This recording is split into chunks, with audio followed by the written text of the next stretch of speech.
प्रज्ञान ICS के YouTube channel में आप सभी लोगों का बहुत-बहुत स्वागत है। तो हम अब अपने इस वीडियो लेक्चर में राष्ट्रपति से रिलेटेड जो बचा हुआ पोर्शन है उसको कंप्लीट करते हैं, ठीक है? अब तो लास्ट क्लास जो है हमारी वो राष्ट्रपति के भवन मतलब राष्ट्रपति के आवास तक की चर्चा हम लोगों ने कर ली थी। अब हम इसके आगे जो है महाभियोग की चर्चा करते हैं, राष्ट्रपति पर महाभियोग। देखिए, राष्ट्रपति पर जो महाभियोग होता है, इसके लिए अनुच्छेद कौन-सा है? अनुच्छेद है आपका 61, ये आपको याद रखना है 61, ठीक है? 61 पर महाभियोग की प्रक्रिया का वर्णन किया गया है। राष्ट्रपति पर महाभियोग की प्रक्रिया, ठीक है? ये हमने महाभियोग जो है, वो हमने यूएसए के कॉन्स्टिट्यूशन से लिया है। कहाँ से लिया है? यूएसए के कॉन्स्टिट्यूशन से लिया है, ठीक? तो इसके बारे में जरा देखिए, ये एक अर्ध न्यायिक प्रक्रिया है। कैसी प्रक्रिया है? अर्ध न्यायिक प्रक्रिया है, सेमी जुडिशियल प्रोसेस है, ठीक है? क्या है सेमी जुडिशियल? समझाता हूं अभी। तो राष्ट्रपति की महाभियोग की प्रक्रिया जो है, एक जो है प्रस्ताव के माध्यम से मतलब मोशन के द्वारा ही शुरू किया जाता है, जिसे इम्पीचमेंट मोशन, ठीक है, महाभियोग प्रस्ताव कहा जाता है, ठीक है? तो ये जो प्रस्ताव होता है वह किसी भी सदन में, ठीक है, लोकसभा की जो कार्यकाल मतलब सॉरी संसद का जो कार्य होता है, ठीक है, उसके बारे में आप जानते ही होंगे। तो उसमें क्या होता है कि ये प्रस्ताव सदन में प्रस्तुत किया जाता है। तो इसे किसी भी सदन में प्रस्तुत किया जा सकता है, लोकसभा में भी प्रस्तुत किया जा सकता है और राज्यसभा में भी प्रस्तुत किया जा सकता है, ठीक है? साथ ही इस प्रस्ताव को, ठीक है, ये जो मोशन है इसे क्या सॉरी इस प्रस्ताव को सदन में प्रस्तुत करने के पहले 14 दिन की पूर्व सूचना राष्ट्रपति को देनी पड़ती है। मतलब उसको बताना पड़ता है कि देखो भैया, हम आपको पद से हटाने के लिए जो है वह महाभियोग लाने वाले हैं, महाभियोग की जो है प्रक्रिया शुरू करने वाले हैं। आपके पास 14 दिन का काम है, टाइम है, या तो आप खुद इस्तीफा दे दो अपने पद से, नहीं तो बाद में तो हम आपको हटा ही देंगे, ठीक है? तो ये होता है। इस समय में क्या है, राष्ट्रपति जो है वह अपनी तैयारी करता है। अगर उसको लगता है कि हाँ, उसने कोई उस मतलब सिद्ध कदाचार एक इसका गाइड है, मतलब वो है, क्या कहते हैं,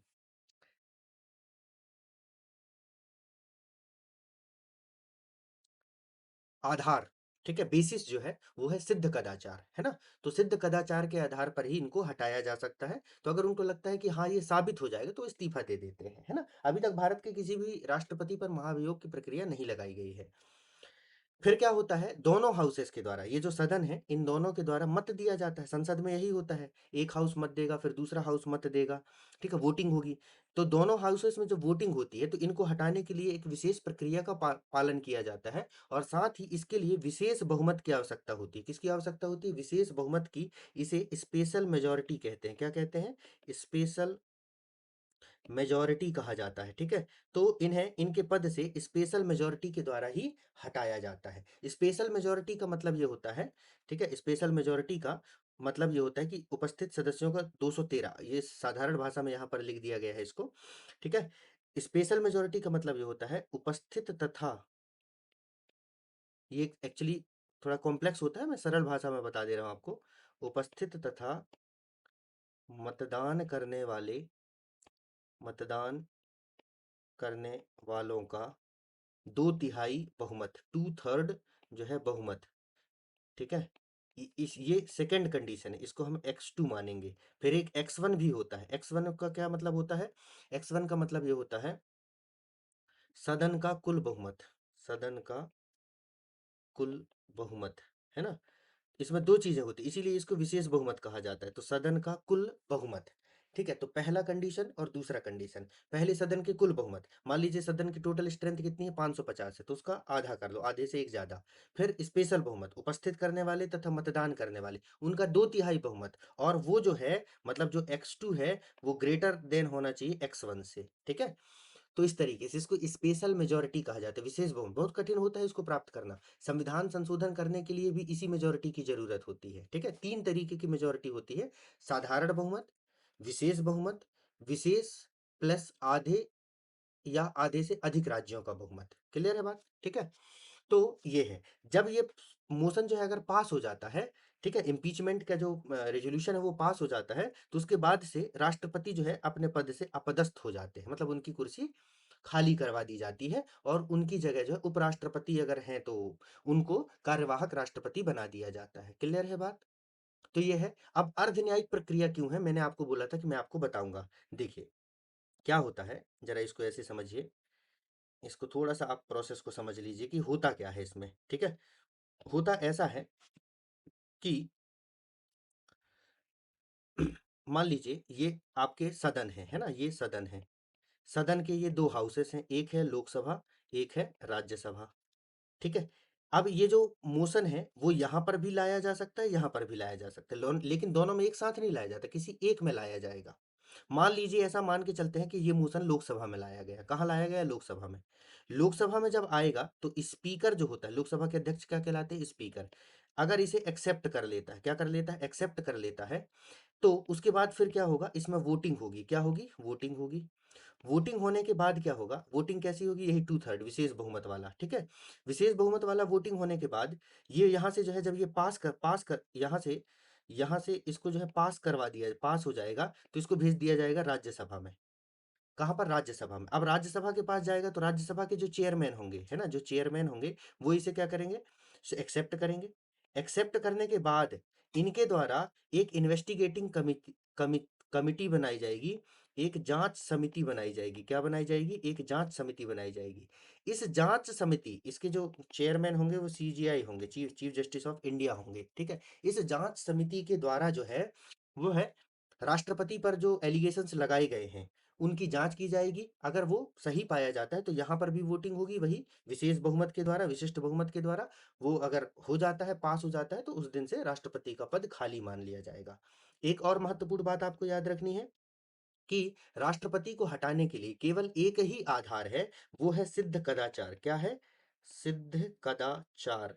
इसके अलावा जो है अन्य कोई आधार नहीं है राष्ट्रपति को हटाने का। संविधान में केवल यही बताया गया है। ठीक है, सिद्ध कदाचार। कदाचार में बहुत सारी चीजें आती है ना, कदाचार का मतलब आपको पता है। ठीक, तो ये हो गया। अब एक महत्वपूर्ण बात और भी याद रखना। ठीक है, क्या है? वैसे तो आप बोलेंगे कि सर आप तो हर बात को महत्वपूर्ण ही बोल रहे हैं, पर क्या करूं दोस्तों, इसमें जितनी बातें लिखी हैं मैंने महत्वपूर्ण बातें ही लिखी हैं। जो इधर उधर की बातें हैं उन सबको इस नोट से हटा दिया गया है, वही बातें लिखी गई हैं टू द पॉइंट, जो आपकी एग्जाम के लिए महत्वपूर्ण है ना। देखिए राष्ट्रपति के निर्वाचन में, राष्ट्रपति के निर्वाचन में, है ना, जो निर्वाचन होता है राष्ट्रपति का, उसमें जो विधायक होते हैं वो मतदान तो देते हैं, मत देते हैं, लेकिन जब राष्ट्रपति को हटाया जाता है, मतलब महाभियोग में, वो लोग वोट कर नहीं करते हैं। राज्य वाले अपना काम में मस्त रहते हैं, उनको राष्ट्रपति के महाभियोग से कोई लेना देना नहीं होता है ना, यहाँ पर वो वोटिंग नहीं करते। दूसरी तरफ मनोनीत सांसद, मनोनीत सांसद दोनों जगह, है ना, दोनों जगह के, लोकसभा के भी और राज्यसभा के भी। ठीक है, वैसे तो लोकसभा में समाप्त हो गया है, राज्यसभा बस में बचे हुए हैं 12 ठो। तो मनोनीत सांसद जो होते हैं वो मतदान में तो भाग नहीं लेते, मतदान में भाग नहीं लेते, लेकिन महाभियोग में भाग लेते हैं, मतलब वोट कर सकते हैं महाभियोग में। तो ये दो प्रमुख बातें आप और भी याद रखेंगे। अब हम लोग देखते हैं राष्ट्रपति के अधिकार क्या है, कर्तव्य क्या है, मतलब राष्ट्रपति को क्या अधिकार दिए गए हैं, क्या शक्तियां दी गई हैं। वैसे तो राष्ट्रपति जो है एक बिना दांतों वाला शेर होता है तो शेर, लेकिन उसके पास जो है दांत नहीं है। ठीक है, थोड़ा बहुत नाखून है, उसको भी कार्यपालिका नेल कटर लेके समय समय पर काटती रहती है कि राष्ट्रपति हमें ही नोचने को ना दौड़े, है ना। तो क्या है राष्ट्रपति के अधिकार एवं कर्तव्य, राष्ट्रपति की शक्तियां। ठीक है, तो राष्ट्रपति की जो शक्तियां हैं उसमें सबसे पहले नंबर पर है कार्यपालिक शक्तियां, क्योंकि कार्यपालिका का ही प्रमुख है, नाम मात्र ही सही, नॉमिनल ही सही, लेकिन है तो, है ना, वही मैं कह रहा हूँ, दांत नहीं है कोई बात नहीं, लेकिन है तो शेर ही। तो कार्यपालिक संबंधी में क्या है? नियुक्ति के संदर्भ में सबसे पहले उसकी जो शक्तियां आती हैं वो नियुक्ति के संबंध में है। ठीक है, अब ये किन किन की नियुक्ति करता है? प्रधानमंत्री की नियुक्ति भी राष्ट्रपति ही करता है और मंत्रिपरिषद की नियुक्ति भी राष्ट्रपति ही करता है। पहले वो प्रधानमंत्री को चुनता है, फिर प्रधानमंत्री की सलाह पर मंत्रिपरिषद को चुनता है, और इनको शपथ भी यही दिलाता है, राष्ट्रपति के द्वारा ही इनको शपथ दिलाया जाता है। ये जो बात है ये आर्टिकल नंबर 75 में कही गई। किसमें कहा गया है? अनुच्छेद 75 में ये बात कही गई है। फिर राज्यपाल को नियुक्ति, राज्यपाल की नियुक्ति जो विभिन्न राज्यों में की जाती है वो भी राष्ट्रपति के द्वारा ही की जाती है। न्यायाधीशों की नियुक्ति सुप्रीम कोर्ट और हाई कोर्ट दोनों में, है ना, कंफ्यूज मत होना कि हाई कोर्ट राज्यों में होते हैं तो नियुक्ति गवर्नर करेंगे, ऐसा नहीं है, वो राष्ट्रपति के द्वारा ही किए जाते हैं। ठीक है, राष्ट्रपति के द्वारा ही किया जाता है।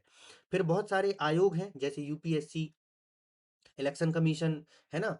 फाइनेंस कमीशन, ऐसे बहुत सारे जो आयोग होते हैं, इनके जो अध्यक्ष होते हैं, इनके जो चेयरमैन होते हैं, उनकी नियुक्ति भी राष्ट्रपति महोदय के द्वारा की जाती है। इसके अलावा जो राजनयिक होते हैं, ठीक है? जो डिप्लोमेट होते हैं, उनकी नियुक्ति, डिप्लोमेट जो दूसरे देशों में जाकर के भारत का प्रतिनिधित्व करते हैं, उनकी नियुक्ति भी जो है, वह राष्ट्रपति महोदय के द्वारा ही की जाती है। कार्यपालिक संबंधी, तो कार्यपालिका में इनका यही काम है, नियुक्तियां करना, ठीक है? जितनी भी नियुक्ति करने का काम वो राष्ट्रपति महोदय के द्वारा करवाए जाते हैं। आपने देखा होगा कि कभी वो यूपीएससी के चेयरमैन को शपथ दिला रहे होते हैं, ठीक है? तो कभी इलेक्शन कमीशन ऑफ इंडिया को शपथ दिला रहे होते हैं। उन्होंने सोचा कुछ तो काम मिले उनको भी, है ना? नहीं तो बैठे बैठे ऑफिस में दिन भर क्या करेंगे। फिर नेक्स्ट है क्या, विधायी शक्तियां। क्या है? विधायी शक्तियां। दोस्तों, विधायी शक्तियों में अगर हम देखें, विधायी शक्तियां मतलब, इसे पहले वाले को हम क्या कहते हैं, एग्जीक्यूटिव पावर, कार्यपालिक शक्तियां, है ना? मतलब जिसमें मंत्री परिषद है। दूसरे नंबर पर है विधायी शक्तियां। विधायी शक्तियों में क्या आता है, इसे हम कहते हैं राष्ट्रपति की लेजिस्लेटिव पावर। कैसी पावर? लेजिस्लेटिव पावर, ठीक है? Legislative power. लेजिस्लेटिव पावर में क्या क्या शामिल है राष्ट्रपति के? सबसे पहली और महत्वपूर्ण बात यह है, संसद सत्र को आहूत करना। क्या करना? संसद सत्र को आहूत करना।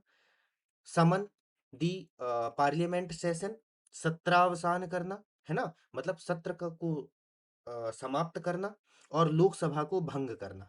इसमें दो चीजें हैं।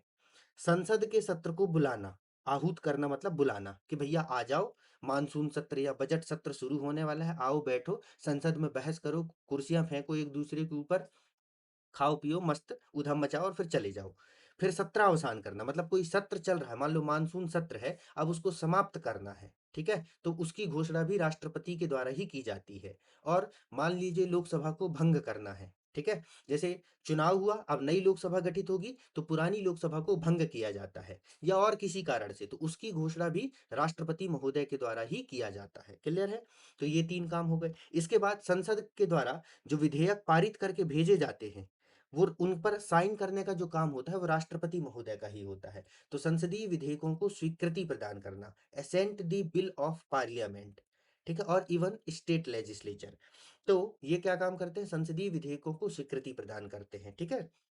असेंट देते हैं अपना, उस पर दस्तखत कर देते हैं, ठीक? यहीं से इनके पास जो है, राष्ट्रपति महोदय के पास वीटो की पावर आती है। किसकी पावर आती है? वीटो पावर, ठीक है? वीटो पावर में क्या होता है, या तो तीन चीजें हैं, या तो वो अपना एसेंट दे दें, साइन कर दें, या तो एसेंट देने से रोक दें, मना कर दें, ठीक है? या तो होल्ड कर लें, कुछ ना बोले, ना मना किए ना साइन किए, चुपचाप उसको होल्ड करके पॉकेट में रख लिए, इसी को पॉकेट वीटो कहा जाता है। फिर एक बहुत महत्वपूर्ण बात यह है, अध्यादेश जारी करना। क्या जारी करना? अध्यादेश जारी करना, ठीक है? अध्यादेश, ऑर्डिनेंस इशू करना। क्या इशू करना? ऑर्डिनेंस।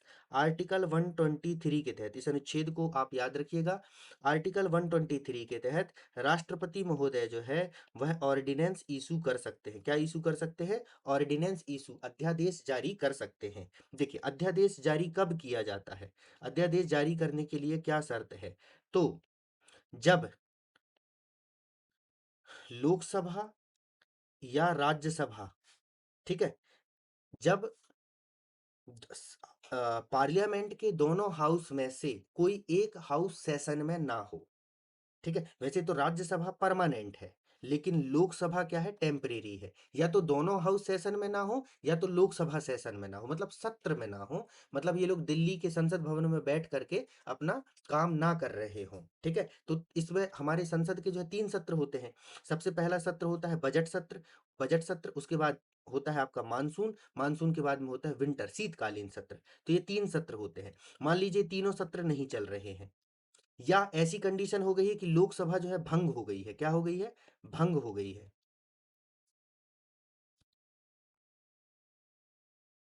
हम्म, ठीक है, हाँ, क्योंकि राज्यसभा तो परमानेंट हाउस है, ठीक? तो राज्यसभा का तो सवाल ही नहीं है, वो समाप्त नहीं होती कभी।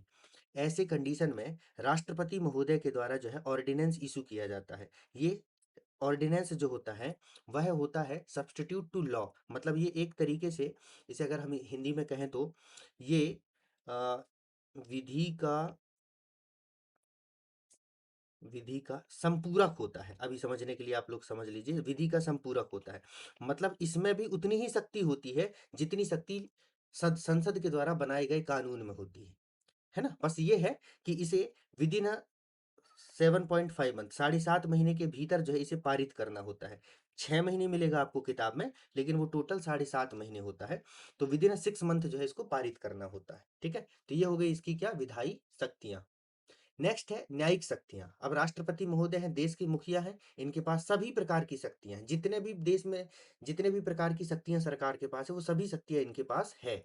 सरकार के तीनों अंगों के पास वो सारी शक्तियां एक अकेले इस व्यक्ति में है। एक महत्वपूर्ण बात आपको यहाँ पर और याद रखनी है कि भारत की जो संसद है, भारत के जो संसद है, संसद वाले चैप्टर में हम लोग पढ़ेंगे भी, लेकिन अभी मैं यहाँ बता देता हूँ। भारत की जो संसद है वह राष्ट्रपति, पी का मतलब प्रेसिडेंट, फिर लोकसभा और राज्यसभा, इन तीनों से मिलकर के बना होता है। लेकिन राष्ट्रपति संसद का सदस्य नहीं होता, लेकिन संसद जो है इन तीनों से मिलकर के बना होता है। ठीक है, तो किसी एग्जाम में पूछा भी जा चुका है ये प्रश्न।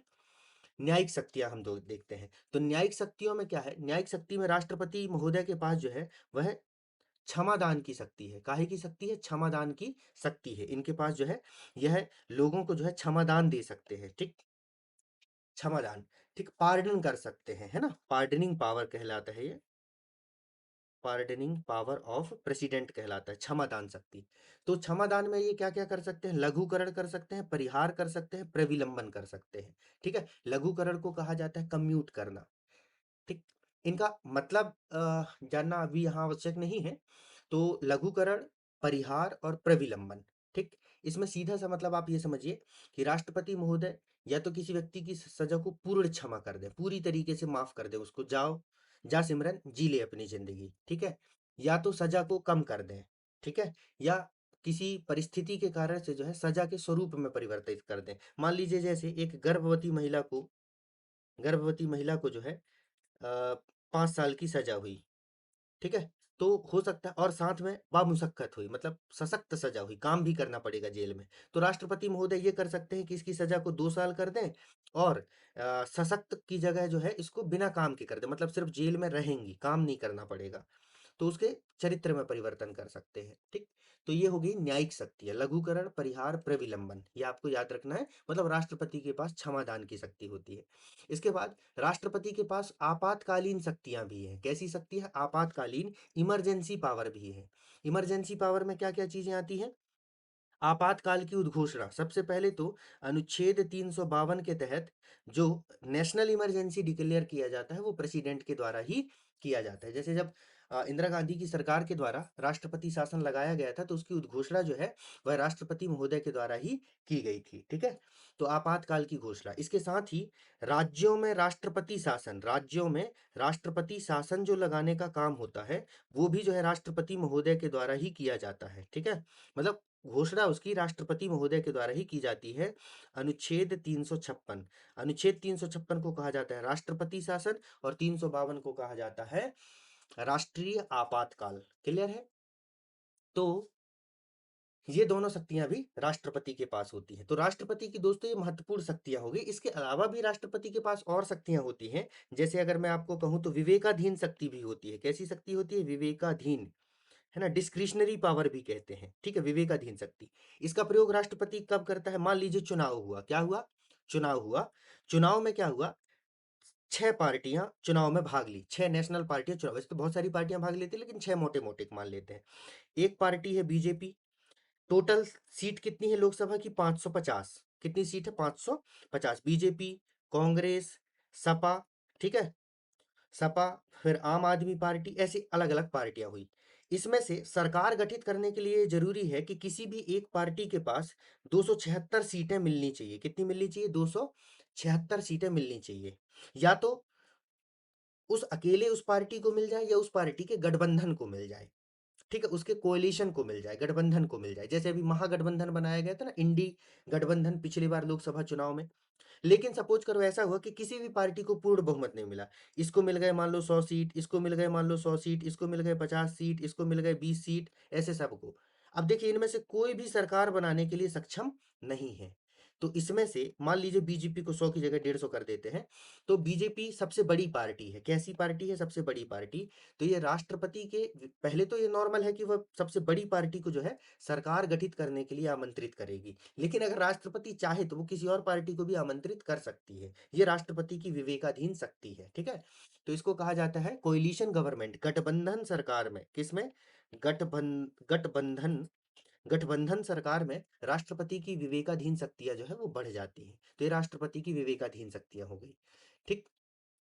तो इस तरीके से ये वाला चैप्टर कंप्लीट हो गया है। ये अभी तक ये सारे नाम आपको याद कर लेने हैं, ठीक है? प्रेसिडेंट ऑफ इंडिया की एक लिस्ट दी हुई है, इन सभी के नाम जो है आपको याद कर लेना है, भारत के अभी तक के जितने भी राष्ट्रपति हैं। अभी जो वर्तमान में जो हमारी राष्ट्रपति हैं, राष्ट्रपति श्रीमती द्रौपदी मुर्मू, ठीक है? ये 15वें नंबर की राष्ट्रपति हैं, ठीक है? व्यक्ति के रूप में 15वें नंबर की राष्ट्रपति हैं। 2022 से इनका कार्यकाल स्टार्ट हुआ है और अभी ये पद में बनी हुई है। कब तक बनी रहेंगी? 5 साल तक, ठीक है? अगर सब कुछ सही रहा तो।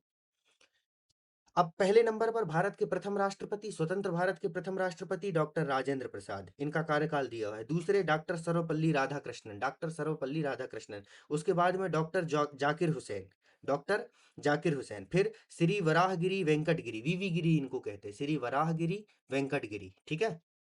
उसके बाद में डॉक्टर फखरुद्दीन अली अहमद, डॉक्टर फखरुद्दीन अली अहमद। फिर श्री नीलम संजीवा रेड्डी, नीलम संजीवा रेड्डी। ज्ञानी जैल सिंह है, जेल नहीं है, जैल सिंह है, ज्ञानी जैल सिंह। फिर है श्री आर वेंकटरमन, श्री शंकर दयाल शर्मा, ठीक है? शंकर दयाल शर्मा। फिर Shri K R Narayanan, Shri K R Narayanan. Doctor APJ Abdul Kalam, इन सब के बारे में तो जानते ही हैं। और आज मैं आपको बता दूं, जब मैं ये वीडियो रिकॉर्ड कर रहा हूं तो इनकी पुण्यतिथि भी है, ठीक है? हमारे जो है एकेडमी प्रज्ञान आईसीएस की तरफ से इन्हें हम अपनी जो है इनके जो इन्होंने जो मार्ग दिखाया, जो पथ दिखाया है, इनकी इस पुण्य तिथि के अवसर पर जो है हम उस पर चलने का जो है प्रयास करने का जो है संकल्प लेते हैं, ठीक। फिर है हमारे श्रीमती प्रतिभा देव सिंह पाटिल, श्रीमती प्रतिभा देव सिंह पाटिल, प्रतिभा पाटिल। ये भारत की प्रथम महिला राष्ट्रपति थी और द्रौपदी मुर्मू दूसरी महिला राष्ट्रपति हैं। फिर श्री प्रणब मुखर्जी जी हैं, जिन्हें भारत रत्न भी दिया जा चुका है। और श्री रामनाथ कोविंद जी रहे हैं, ठीक है? 2017 से लेकर के 2022 तक। और अभी वर्तमान में राष्ट्रपति द्रौपदी मुर्मू हैं। इनमें रामनाथ कोविंद जी को भारत रत्न भी दिया जा चुका है। और आप मुझे कमेंट सेक्शन में बताएंगे कि भारत के कौन कौन से राष्ट्रपति हैं जिन्हें भारत रत्न दिया गया है। प्रणब मुखर्जी तो मैंने बता ही दिया है। एपीजे अब्दुल कलाम आप सभी लोग जानते ही हैं। इसके अलावा अगर कोई है तो आप हमको कमेंट सेक्शन में बताइएगा। तो ये राष्ट्रपति वाला चैप्टर जो है कंप्लीट हो गया है दोस्तों। अगर आपको कोई भी डाउट हो तो कमेंट सेक्शन में पूछिएगा, मैं उसको यथाशीघ्र जो है सॉल्व कर दूंगा, ठीक है? आप विश्वास रखिए। फिर मिलेंगे हम लोग अपनी अगली क्लास में। तब तक के लिए धन्यवाद दोस्तों, आप सभी लोगों का। मस्त रहिए, तंदुरुस्त रहिए और पढ़ते